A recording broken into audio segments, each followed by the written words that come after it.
Welcome to Out of the Office. I'm your host, Kaylin Spickler, bringing you ideas for your next Out of the Office adventure. You've got to get that bird's eye view of the valley. Off the couch and away from video games. If there was one event I would keep inventing, this is the baby. Got a few things in store. Every month, we sit down with business owners, regional experts, and everyday people to talk about all there is to offer in the Roanoke region. That's the thing, right? Like, there's always so much fun stuff to cover on a podcast. My favorite day. They're having a blast. We are loving it. Happy August, everyone. Welcome back to Out of the Office. Now that school has started, I know many families may be hanging on to the final weeks until fall. I know once school starts, it's always hard because the weather is still nice and you may not want to be indoors. So that's why we have expert memory makers with us today. First, we will be chatting with the founder of the East Coast's largest sunflower festival and vendor show at Beaver Dam Farm. Then we will add more family fun to the conversation by welcoming Regional Center for Animal Care and Protection's Executive Director. And of course, it wouldn't be an Out of the Office episode without Parks and Rec joining us later. Candace, welcome. I know you all at Beaver Dam Farm are busy amping up for the 2023 season, so thank you so much for taking time to chat with us today. Thanks for having me. Absolutely. So to start out, Candace, can you introduce yourself a little bit and talk about the Beaver Dam Sunflower Festival? This will be our 8th year hosting the Beaver Dam Farm Sunflower Festival in Buchanan. And we have around about 600,000 sunflowers, over 21 acres, and 115 craft and food vendors this year. Wow, that is awesome. 600,000 sunflowers. That's crazy. I can't even, I've been there and I still can't even picture that. It's a field full. Yes. How did you get involved with Beaver Dam Farm?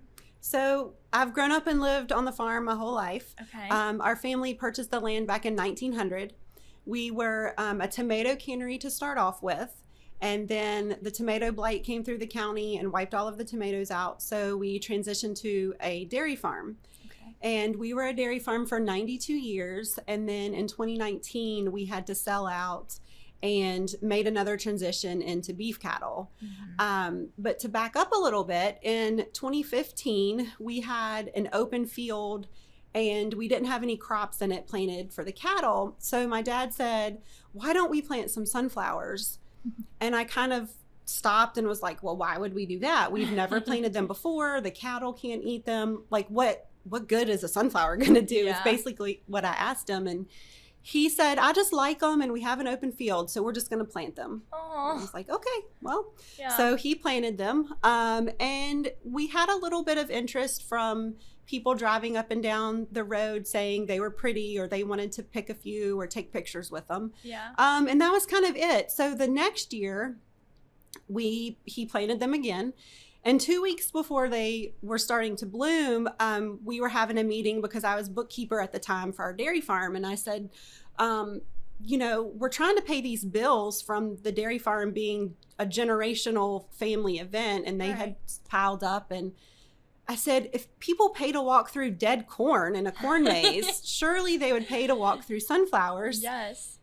And he kind of put his head down and was like, where are you going with this? And I said, well, let's have a sunflower festival. Yeah. And, his immediate reaction, just because of what he's grown up with, was, what if somebody gets hurt? What if somebody's wandering around on our property and they shouldn't be? All the what ifs. And I was like, but what if it works? You know? He kind of shook his head and he's like, okay. So he knew it was a good idea. That was it. We set out, like I said, with only 2 weeks to go. We kind of threw together an event. We didn't have but one vendor, which was an FFA group that came to sell hot dogs and hamburgers and waters, like just in case people showed up. We wanted them to have something to eat. And we had a few of our animals out there and the sunflowers, and the goal was 300 people that day. We were only open one day and we had 1,600 people show up. Oh my gosh. So, yeah, we were not prepared for that at all. But those FFA kids had to get busy on the grill. At the end of the day, we were like, well, I guess we'll do this again next year. So knowing that we had a whole year to plan for the next one, it's kind of grown from there. The next year we expanded to a full weekend. The year after that, we expanded to 2 weekends. Okay. The year after that, we went to 2 weekends and field trip days in the middle. And now we're open a full 10 days. We had 35 states attend last year. We had over 20,000 visitors.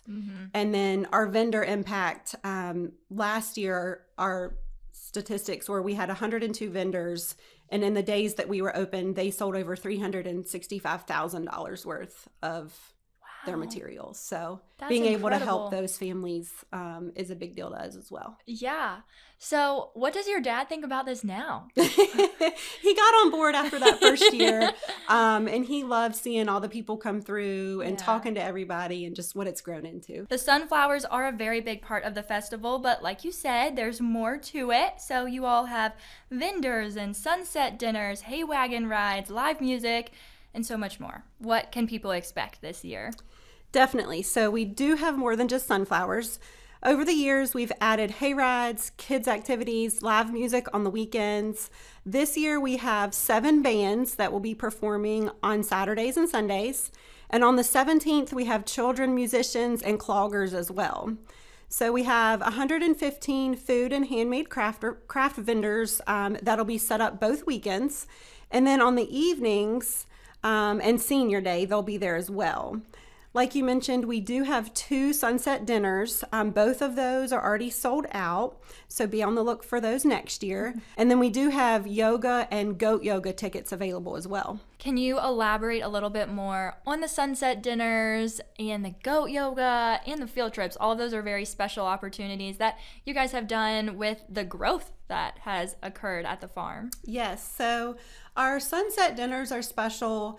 We decided that we would close for the evening. There's 2 different evenings that we host those dinners. And there's a local church up the road that has a mission team that goes to the Dominican Republic each year. And they, in order to raise money, cater these dinners like all around the county. And so we thought it would be neat to bring them in and have them pick a menu ahead of time. So they pick a 4-course meal, and we have tables set up. We seat 60 at both of these dinners. And they serve from appetizers to salads to main entrees and desserts. Everybody that's there. And then they get to tell a little bit about their mission and what they do when they go there. It takes $300 a year to send a child to school over there. Okay. So the money that we raise helps to do that. And then it also helps to build the school that they're building to send these kids to school at. And I know when they started, they didn't even have a bathroom in the school, and they've been able to add things like that and more rooms to the school. So that's a popular event just because since we're closed, those 60 people that come to that dinner have the field to themselves. So they can go out and take pictures, and there's not, lots of other people around. We've had lots of people, the boyfriend will buy the tickets to surprise his girlfriend, and then by the time they leave, they're engaged. So that's kind of cool. So you've gotten to witness that? Yes. Oh my gosh. And they're so cute because the gentleman will email and be like, I want to propose. Like, can I come out ahead of time and scope out the field and see where the best place is? Oh my gosh. So it is. And we'll help them schedule a photographer and get everything worked out. Wow. But those are special times, to remember. And then as far as our field trips, we decided a few years ago to have one field trip for preschoolers, one for special needs children and adults, and then one for senior citizens. And basically because all of those groups, we felt like they needed more time to slow down and to get around without having to, once again, be with all the people. It gives the older ones time to maneuver their way through. It gives those with special needs, they don't get upset if there's too many people or if there's too many loud noises. So it is a great day during those events to kind of have those groups out and just spend time with them. And we set up an educational station while they're there so they can see the sunflower and learn about all the parts of it and what it's used for. So we really enjoy those days as well. And then as far as our goat yoga, that was something I had never heard of until we started the Sunflower Festival. And there's a farm down the road that breeds these goats, and it just so happens they try to breed them while so the babies are, big enough to participate in the goat yoga at the festival. So they'll bring out their babies and the mamas, and we set up an area that all the yoga participants put their mats out in, and then the goats are just turned loose in the goat arena. And while you're doing yoga, they'll jump on your back, they'll come and cuddle with you. It's the cutest thing ever. So that's something special that, we only offer during the festival. Yeah. It sounds like you guys are really just a magical place. Like, I didn't even realize all that went into it. Having the special needs and senior citizens nights, that's just a really intentional way to make sure everybody can have fun out there. And then having the sunset dinners, and then having that as an opportunity to give back to the community. And I know you mentioned that in other ways by grouping in more vendors. So you guys are just giving back in all kinds of ways, and that's really special. We have scholarships that we do too. So. Wow. Okay, and is that just for students in Buchanan? So we have 2 scholarships that we give to the local high schools. Okay. And so if they either have to be entering the agricultural workforce right out of school, or they have to be attending college enrolled in agricultural classes. Okay. And so we'll give to one at each high school in Botetourt County. And then we also have community scholarships, and those are for any nonprofits in the community that apply, and they come help us at the festival, and then in return we give them a scholarship for helping and for their organization. So what about the Roanoke Valley makes us the perfect place for an event like this? So we're in a great location with many things for visitors to do once they're in the area. After visiting our event, we're just a few short minutes from Twin River Outfitters in Buchanan for anyone that wants to float the James River. 20 minutes north of us is the Natural Bridge State Park and Natural Bridge Zoo. And then 30 minutes south of us, once you get into Roanoke, you have the historic Roanoke Star and Mill Mountain Zoo to visit. Center in the Square, the Virginia Museum of Transportation, and Virginia's Blue Ridge is also America's East Coast mountain biking capital. So there's plenty of options for indoor and outdoor activities. So while visitors are here for one event, we need to show them what all our area is about. Yes, that's perfect. You really encompass a lot of what our region is, and it's truly so beautiful, which provides a lot of great opportunities for things like this. And there are special after-hours photography sessions that people can register for at Beaver Dam Sunflower Festival. So are these classes taught by you? They are not taught by me, but we do have after-hour options where photographers can come in with their clients and schedule times when there's no or very little traffic, so they can catch those special family moments like engagement sessions, high school seniors, and family photos. Oh, I see. So these are not classes. This is when photographers can come in and do sessions for clients. Yes. Okay, correct. that's really cool then, because like you said, low traffic, but still be able to catch the beautiful scenery. Okay, so I know a lot of people who do attend are looking to get the perfect selfie or artsy picture of the views. Do you have any best practice picture taking tips? So that's kind of what it's all about, right? Is that perfect picture. So once on our property, though, there really isn't a bad view. So we always suggest finding that perfect spot that the client likes.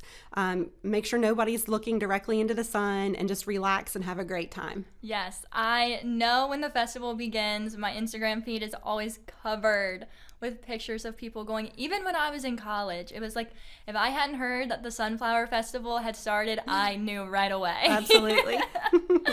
What do you guys do in the off season? Like, when do you start planting the 600,000 sunflower seeds? So a lot of people think, well, it only happens in September, so that's kind of the end of it. And in the beginning, that was true. But now I usually start in January. Okay. And February 1st is when we start collecting our vendors. So February through April, the vendors apply. By May, we let them know if they're accepted. And then that just kind of goes along each month until the festival starts, and we're in contact. But then we don't plant the flowers till July. So it's a quick turnaround. It takes about 8 weeks for them to grow and bloom by the festival. So in the off time during those times, we're keeping up with the acreage, like the ground, keeping it mowed. We have all the photo booths to set up and the entrance booth, and we have a educational grain bin that when you walk into it, it has our history from the time we opened, or from 1900 till present. And we have items in there that we used to use, like when milking the cattle and feeding the calves and things like that, so people can learn our history. So all those things we have to, get set up and get ready, and signage and stuff. So all that takes place kind of mid-August till we open in September. But then we also work on sponsorships and setting up the dinners, and then just keeping up with all the vendors and making sure, they've turned in everything that they need to turn in, and our VIP bags for our opening night and things like that. So, and then once the festival's over, we actually harvest the seed for birdseed. Okay. So the flowers stay in the field until they're dried, which is usually between Thanksgiving and Christmas. So it just depends on how wet of a winter or fall it is as to when the seeds are ready. Okay. But once they're dry enough, we harvest those and bag them for birdseed, and then we distribute those to Northwest Hardware. Wow. So people can come to the festival and enjoy them there, and then feed their birds in the winter. That's so awesome. You get to have a little piece of it all throughout the year. And here I was thinking that, this is perfect timing. The Sunflower Festival ends like mid-September, late September. You guys have October to kind of wind down, and then you guys can be off during the holidays. But you might be just as busy during the holidays as you are in August getting ready for it. It's not as busy, but it's still, once we're done with the harvest, we kind of take off December, January, and then work back into it. So. Good. Okay, so now it's time for our next level adventure. And what better adventure than attending the Beaver Dam Sunflower Festival and Vendor Show? So, Candace, can you detail how to really get everything out of the festival to make it a next level adventure, as opposed to just a quick half an hour at a sunflower field? Sure. So if you're arriving on a weekend, there will be plenty to keep you busy for multiple hours. We have over 10 photo booths, including 2 love signs that draw people in for photos. You'll want to wear your outfit cute, but practical shoes for those. We suggest no high heels because you are on a farm after all, and you'll be doing a lot of walking. You'll want to make sure to take in the hayride while you're there. This ride takes you through a special section of flowers that's not accessible by foot. And then while on the hayride, you can listen to our Roanoke area musicians playing out of our renovated barn. Sunscreen is a great idea, and for anyone allergic to bees, make sure you bring any medications you may need. And then while shopping with our 115 vendors, we do have 2 ATMs on site in case you run out of money. We want to make sure you have plenty to spend with those. And then most vendors take cash and credit, but not all of them. So just make sure you come prepared for that. And we are cash only at the door. Okay. That's very good to know. All of those are some helpful tips for making the most out of our time over there. So one thing I did want to ask is, are we allowed to cut sunflowers? So we do have sunflowers available for purchase. Okay. And you can get them on your way out. And we've kind of had to change that over the years because people love them so much. They would rip them out of the ground, and we'd see whole sunflowers just exiting the event. So we do have those for $2 a stem as you're on your way out. So Candace, thank you so much for being here and for growing, pun intended, not initially, but then when I saw that, I had to go with it. So thank you so much for being here and growing such a great opportunity for fun in our region. Thank you. Well, now with me, I have the Executive Director for the Regional Center for Animal Care and Protection, Mike Werner. Mike, thank you for getting out of the office with us today.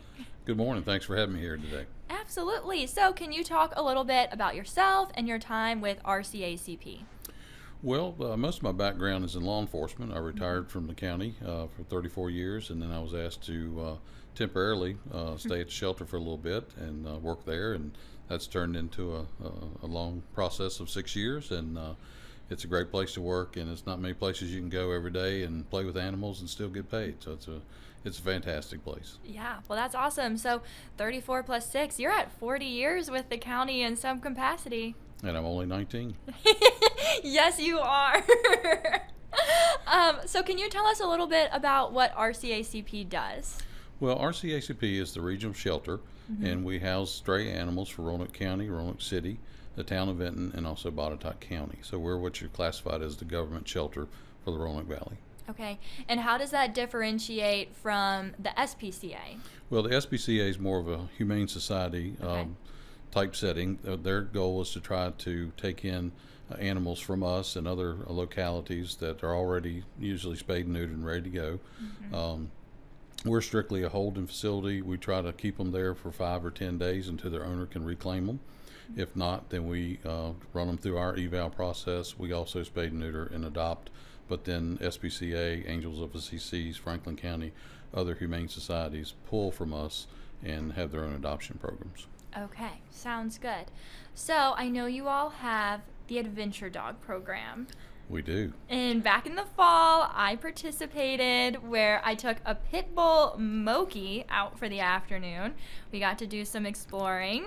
Me, as a never owned a dog person, It was very fun, wasn't it? it was. A pit bull was an interesting choice.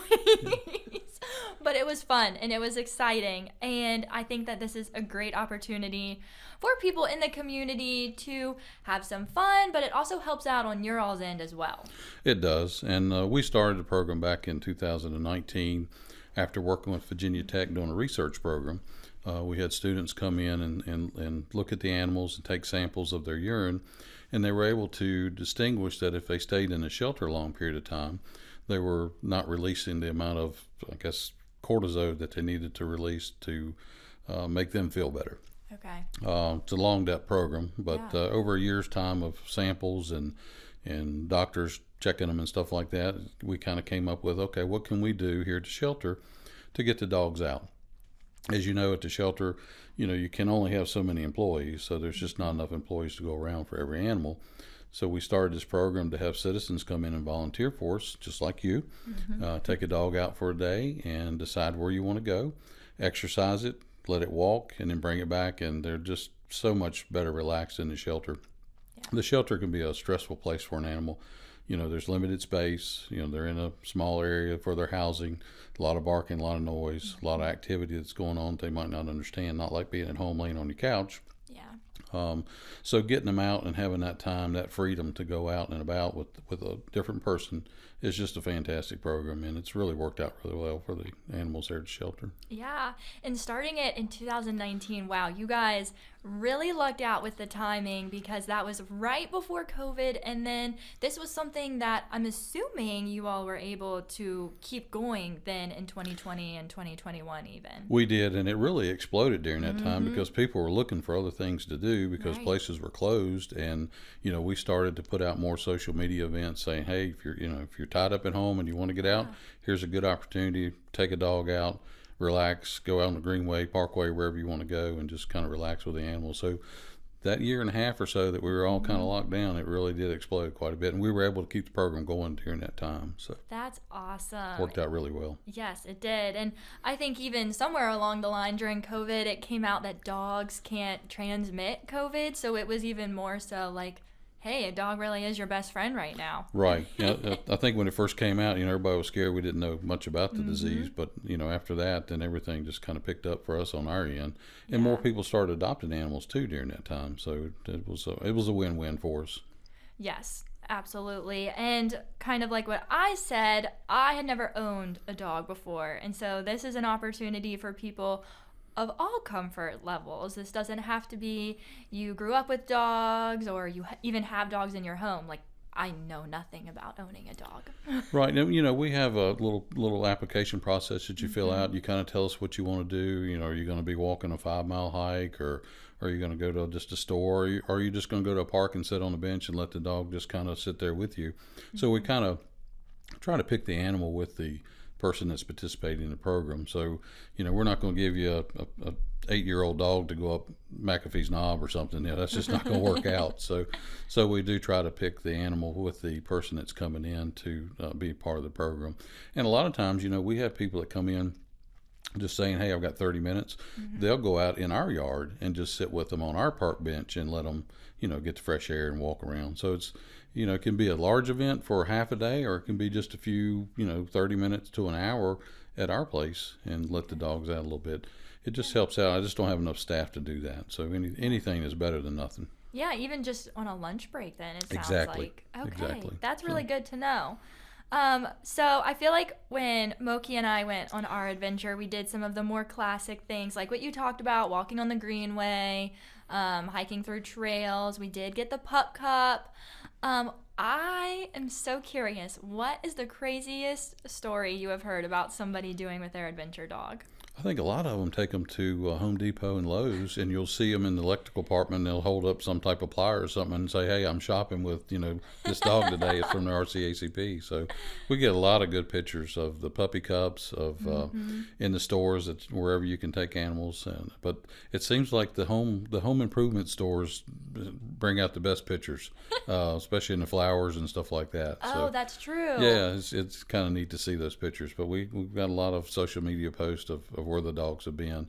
A lot of hiking. A lot of people will go up to the Appalachian Trail and take pictures of signs that are up there saying, "Hey, we're at wherever we are, milepost, whatever." So it's entertaining for us because it's nice to see those posts, so we know that where the dogs have been. Yeah. And we know they're getting out and getting some fresh air and getting some exercise. So it's really good. Yeah, that's awesome. And I have heard that Home Depot or Lowe's, they do hours during certain parts of the day where you can take dogs. That's correct. Yeah. So they just went shopping, just looking at the tools. Help them do some shopping. Yeah. All right, so what are some other ways that people could get involved with RCACP? Well, we have a pretty large volunteer program, and if you'd like to, you can contact us at the shelter and get in touch with our volunteer coordinator. We're always looking for people to go out and do events with us at different places over the weekend. We try to frequent like Tractor Supplies, so we encourage that. But if you don't have time to really give that type of commitment, this RAD program is a great program for you because it's no commitment at all.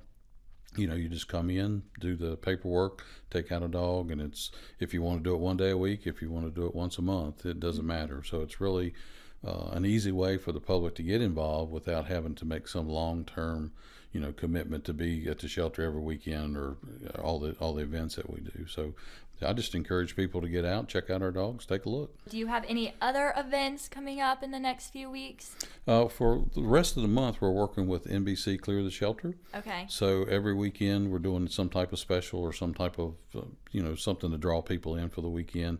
And our goal is to try to get as many as we can out during the month of August. And that's been sponsored by NBC. WSLS here in Roanoke has been a great sponsor of that. And it's just really good that we can use that type of media they've done several shows in the evening at 6 o'clock news, and it's really good to get that information out. Summertime, school's back in session, everything seems to be slowing down a little bit, and we're not seeing the traffic that we usually see because people have other things going on in their life. So it's nice to kind of remind the citizens that, hey, we're still here, we still have animals, and they still need a home. So come on down and see what you can do for us. Okay, well, sounds good. So that'll lead us into the second game of the episode, which is Roanoke Rapid. Ooh. So I will say a word or words, and you will say the first place, memory, or thing that comes to mind. Or maybe I might mix it up a little bit this episode, and it'll be a little bit more of a this or that. Okay. Okay, so are you ready? I think so. All right. It's not multiple choice or anything, right? No, not multiple choice. We keep it easy in all ways. All right. Ready, set, go. Saturday afternoon. Fishing, Smith Mountain Lake. Okay. Dogs or cats? Dogs. Favorite kind of dog? Boxer. Oh, wow. If you were a dog, what kind of dog would you be? A boxer. Okay. Yeah, they're fantastic. I feel like I don't know very much about boxers. I've had them all my life. Really? Yeah, and before I came to the shelter, I had a boxer for 14 years, and we had to put her down for cancer, and it just devastated us. And, I know what people go through. I mean, they're family members. You know, they are. And but she was so smart, so sweet, and it was tough. But I've always had that breed, and it's just been hard to get back to it. And right now, being at the shelter, I have like 112 dogs today. Yeah. So I've got plenty of animals to play with. You have lots of pets. Okay, so the last one will be, I had it and now I lost it. This makes me nervous. I think I get more nervous than the guests do every time. Okay, yes. So summertime in Roanoke. Summertime in Roanoke. Boy, that's a good one. There's so many things to do. Yeah, you can list them all the things that come to mind. Let's see. Well, first thing I guess would come to mind is we always try to have a family picnic around the 4th of July. Oh, okay. So that's always fun. Yeah. Getting everybody together. Just eating fresh vegetables out of the garden. Going to the market and getting fresh vegetables. That's always good. Yes. But I'm kind of the more the lake person. Yeah. So I hang out at the lake most of all summer usually. So I enjoy that water sports and jet skis and boating. So it's a good place to be. it is, and seems to be getting a little bit more crowded every now and then. But I know. but Yeah. it's fun, and we enjoy it all summer. But I'm kind of looking for a little cooler weather too. So Really? if we could have a little bit of fall, I'd be okay with that. I have started to see fall decorations out. I've even started to see Christmas decorations out, and that's made me ready for fall. Yeah, not ready for snow, but just if we could get into that like 75 to 80 degree, no humidity, I'm all about Yes. that. That would be fantastic. That would be a nice change. We don't ever have a good season. It's either hot here or cold. It's never that intermediate type weather. So Yeah, and now that we're approaching end of August, you would be thinking like fall's here in a couple weeks, but really summer could be for the next month or even 6 weeks. it could. That's true. Very You true. never know. We've Yeah. had snow in October, and we've had like 90 degrees in October. Yes, we have. It's kind of crazy season sometimes. So, Yes. Well, Mike, thank you so much for being here and for taking time to share more about yourself and the RCACP. I am sure that I will be checking out a dog again. I think I'm overdue for another adventure dog visit. Well, thank you so much for having me today, and y'all come on down and adopt an animal. Absolutely. Thank you. Thank you. It would not be an episode of Out of the Office without Alex North joining us to talk about all things happening at Parks and Rec. Alex, welcome. Thanks for having me again. It's great to be back and out of the office. Absolutely. We're always happy to have you. So, the Parks and Rec quarterly publication just came out, Rec Life. Can you give us some of the highlights? Yes, registration is open and Rec Life is available online, and it hit mailboxes a few weeks ago. And you can pick the physical publication up at all of our recreation centers. So, Brambleton Recreation Center, Greenbridge Recreation Center, and Explore Park. So, what's featured in this seasonal publication for fall is all of our new fall programs, including we have our swim lessons. Our slate of swim lessons is included. Our outdoor programs at Explore Park, including a new intro to mycology, which focuses on fungi and mushrooms. Wow. And that's a really cool new program that we're having. We have Little Tykes basketball and soccer returning to Greenridge Recreation Center. And we also have our wellness and art and lifestyle classes going on at Brambleton Recreation Center. So a jam-packed guide full of programs, and not all programs are in the actual brochure. So folks can go on to our website at RoanokeCountyParks.com to register online for our full slate of fall programming.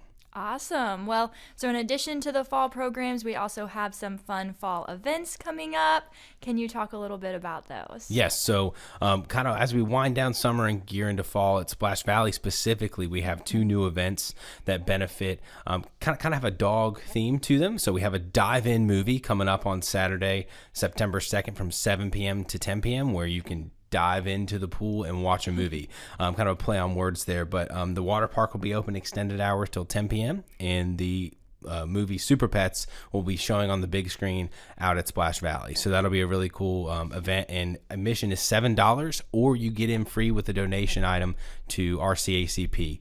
So that's a really cool opportunity that we have to partner with that organization here in Roanoke County. And then we also have a Pooches in the Pool event. So our last day of operation for Splash Valley is Labor Day, and so following that, in order to shut the pool down before we do that, we'll get the dogs in there. So That's awesome. yeah, it's going to be a fun day at Splash Valley, kind of a bark in the park atmosphere, and it's the first time we've had it in a long time, to my knowledge. And so Pooches in the Pool is coming up on Saturday, September 9th from 11 a.m. to 3:30. We have two different time slots. So if your dog is under 25 pounds, that's the early morning wave from 11 to 1. And then from 1:30 to 3:30, we have dogs over 25 pounds. So, yeah, if folks want to register and learn more, they can go to splashvalleywaterpark.com and register online and learn a little bit more about those events. Okay, well, that is very cool. So we're not out of the woods yet. We still have some things happening over at Explore Park. What's going on? Yeah, so our final Tavern Stage Summer Music Series event is coming up on Friday, September 8th. and that features Christian Q and the Groove. So we're looking forward to having them kind of close out our summer series. It's been great so far this year. We've had about 450 people on average at the events, a little over 1,600 folks total for our summer music series, which has been great. It's been a great addition to Explore Park, and our partners over at Twin Creeks Brew Pub have been able to utilize the stage as well throughout the summer for some different music events, and they just recently celebrated their Creek Fest, which is their anniversary of their Twin Creeks Brewing Company in Vinton. They had that with a bunch of musical acts as well. So, we've really been fortunate to have that new amenity out at the park for visitors and locals to enjoy up at the brew pub. Yeah, it's been awesome. I know I went to one, and I am planning to go to the one in September, so it's been great to have that resource, have another opportunity for live music, and just a lot of community. Yeah, and then, with other fall events, I forgot to mention earlier, we have Touch a Truck, which is coming back. Yes. For the first time in a while, and so this is our 12th time having the event out at Green Hill Park, and that's kind of a really unique experience where folks and families can come out and really see, learn, and actually physically touch and get up in some of these vehicles that they see on the roads and throughout their day-to-day that you normally don't have access to. So that's something that we're looking forward to. And then back again at Explore Park, we have our Adventure Saturday and Artisan Saturday combined event on September 16th. And of course, with most Adventure Saturdays, we have a Twilight Zip experience as well for that one. So that'll be one of our last two opportunities for the fall to go and soar through the trees at night with a headlamp at Treetop Quest. Okay, and speaking of the Touch a Truck event, you also have another opportunity in October for National Park Staff Appreciation? Yes. So that's one of our new programs. Okay. Our outdoor recreation programmers have been working with our park staff to plan a Parks Appreciation Day. Okay. And so it's coming up on Friday, October 6th, where folks can come out. It's a paid program, but folks can come out and see some of the big equipment that you'd see in our parks, some of our bigger mowers, some of our bigger tractors, and bigger heavy equipment that, you might see being utilized in our parks to maintain our ball fields or maintain our green spaces. And so families and kids of all ages, really, I'll say, can come out and experience that and get to learn a little bit from our park staff about what they do every day to keep our parks and green spaces maintained and beautiful throughout Roanoke County. But then they'll also be able to see them up close and learn a little bit more about what's going on from the Parks Division. So that's the first time we've done that in a while, and it's really a unique process and a unique opportunity for us to work hand in hand with our folks on our parks operation side as well as recreation. Well, there's definitely plenty to keep you busy and our listeners busy, so thank you for hopping on and sharing all the things happening in the Parks and Rec world over the next couple of months. Yep, it's always great to be here, and if folks have any questions or need more information, visit RoanokeCountyParks.com or follow us on our social media, Roco Parks on Facebook, Instagram, and at Recreation on Twitter. Perfect. Thank you, Alex. Thanks for having me. Thank you for tuning in to Out of the Office. We hope this inspired some fun to look forward to during the final weeks of summer. Share this episode with a friend you want to go to Beaver Dam Farm Sunflower Festival. Say that 3 times fast. Or share with someone you want to take with you on your adventure with a pup from RCACP. We hope to see you out at some of the Parks, Recreation, and Tourism events. In the meantime, make sure you're subscribed to the podcast and tag us in your Out of the Office pictures.